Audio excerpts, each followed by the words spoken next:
Hai, aku Bri dan aku di sini mau kasih tahu cara membersihkan bagian perempuan dengan benar dan juga cara menghindari keputihan dan juga bau yang tidak sedap. Aku juga bakal kasih tahu kayak cara menghilangkannya gimana. Perlu diketahui kalau sifat natural bagian perempuan itu bisa membersihkan diri sendiri.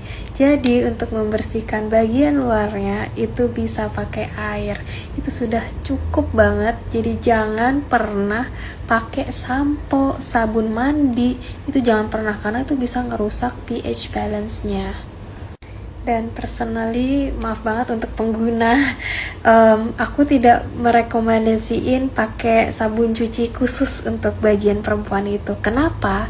Seperti yang kalian tahu kan, sabun cuci itu untuk menyeimbangkan pH dengan cara membunuh bakteri-bakterinya. Tapi kalian tuh harus tahu kalau bagian perempuan itu ada namanya bakteri baik dan bakteri jahat. Jadi kalau bakteri ini dihilangkan, siapa yang akan fighting sama bakteri jahat yang akan datang? Dan itu bakal menimbulkan kayak kompleks lainnya seperti gatal-gatal, mulai kayak keputihan yang abnormal. Jadi cara membersihkannya cukup ya pakai air yang mengalir dari depan, bukan dari belakang. Kenapa? Kalau dari belakang nanti kayak ya kemungkinan kotoran dari lubang belakang mengalir ke lubang depan, terus jadinya kayak surprise infeksi baru nih. Jadi ya lebih baik dari depan gitu ya. Terus yang suka pakai semprotan bidet itu jangan terlalu keras tekanan airnya, terus jangan direct, jangan apa ya direct tuh ya,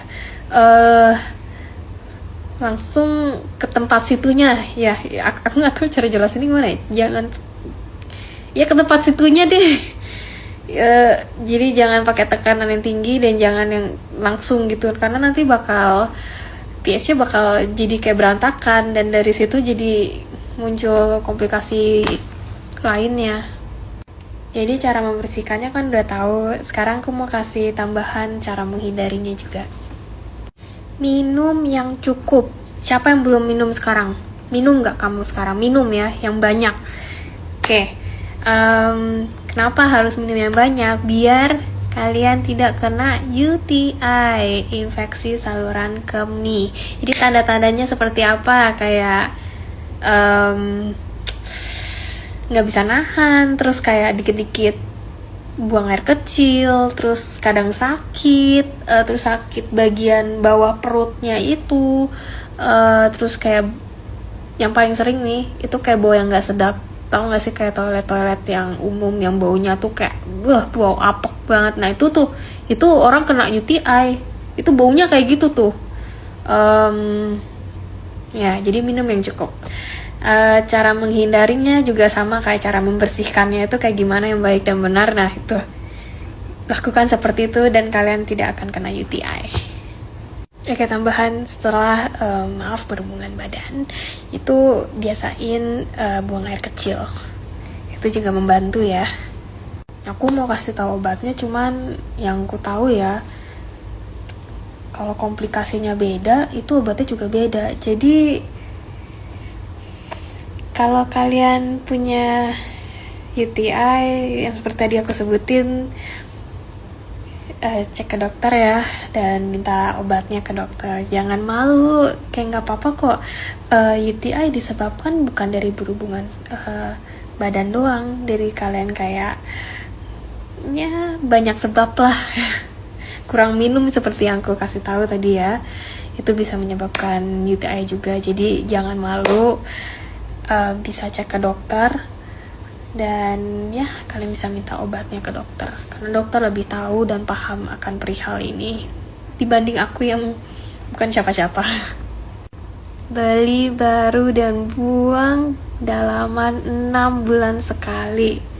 Hayo, siapa yang udah bertahun-tahun? Aku saranin ya diganti yang baru untuk kenyamanan nyiniunya kamu. Sama kalau sudah belinya yang bahan yang bisa menyerap keringat ya, jangan yang nggak bisa menyerap keringat, nanti jadi membandel terus infeksi. Habis itu selalu punya spare dalaman satu di dalam tas, bawa kemana-mana. Kenapa? Karena kalau udah lembab ya dicuci terus disimpan, nanti balik rumah dicuci lagi, ganti baru gitu ya. Sama jangan pakai panty liner itu bisa menyebabkan keputihan. Untuk pemakaian softtek 4 jam sekali diganti, jangan males. Jangan dibiarin lembab terus-terusan, nanti gampang kena infeksi. Sekarang aku mau sharing obat-obatnya. Ada 2 yang aku bisa saranin, tapi ya tetap aja harus cek dokter. Jadi ini nama obatnya Vagistatin. Nah, untuk dapat obat ini kalian perlu konsultasi. Harus konsultasi dulu. Kenapa? Karena obat ini hanya manjur kalau keputihan itu tidak disebabkan dari STD. Kalau ada STD-nya, kalian perlu obat tambahan dan ini. Lalu ya kalau nggak ada hubungannya dengan STD ya obat ini sangat amat manjur ya. Untuk keputihan dan juga yang bau tidak sedap itu bisa pakai ini. Jadi kalau udah dapat obat ini dengan resep dokter, kalian bisa simpan di suhu yang dingin, jangan biarin di suhu panas, nanti meleleh obatnya.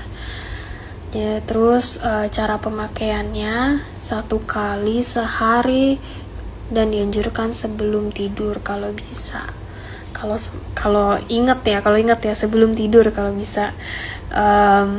Cara pemakaiannya itu jadi dibuka, diambil satu, ini cuci tangan dulu ya, terus dimasukin di bagian perempuannya itu, dimasukin terus habis itu kalau bisa ya ke dalam lah, jangan biarin di luar doang, ke dalam. Habis itu dibiarin aja kamu bobo, biarin obat itu mencair di dalam dan melakukan pekerjaannya. Nanti pagi kamu bangun, kamu bisa bersihin gitu. Jangan lupa minum air sebelum tidur, oke? Jangan terlalu banyak tapi yang cukup, biar nanti paginya kamu bisa membuang air kecil. Selain Vagistatin, aku bisa saranin Boric Life. Ini aplikatornya lebih gampang lagi untuk masukin, jadi kamu tinggal taruh obatnya di aplikatornya, masukin, terus didorong, kayak tahu kan kayak nyuntik kayak gitu. Obat ini berguna buat nyimbangin pH, jadi kayak ngobatin infeksi, ngurangin kayak bau yang tidak sedap, keputihan, bahkan kayak yang gatal-gatal, ini bisa buat ya menghilangkan itu. Ada yang bisa mengurangin, ada yang bisa menghilangkan, jadi tergantung badannya masing-masing. Jadi cara penggunaannya sama, tapi untuk jangka waktunya, since ini didapatkan kalian bisa beli online tanpa menggunakan resep dokter, jadi hindarin pemakaian berlebihan. Dianjurkan 7-14 hari doang. Kalau menurut aku 7 hari itu udah cukup banget. Terus efek sampingnya itu jeleknya waktu bangun pagi keputihan berair, itu nggak apa-apa, cuma pagi doang. Terus kalau ada infeksi biasanya kerasa terbakar gitu. Tapi ya kalian bisa rutin pakai ini selama 7 hari dan masalahmu akan menghilang atau berkurang. Terakhir, ini yang paling sulit, yaitu jangan stres. Hindarin kecapean. Karena ya stres, kecapean itu bisa mempengaruhi kesehatan bagian perempuan. Jadi ya kurang-kurangin stres kalau bisa, dan tidur yang cukup. Badan harus selalu fit. Ya, itu aja dari aku. Terima kasih dan sekian. Maaf juga kalau ada kesalahan kata-kata ya. Itu aja.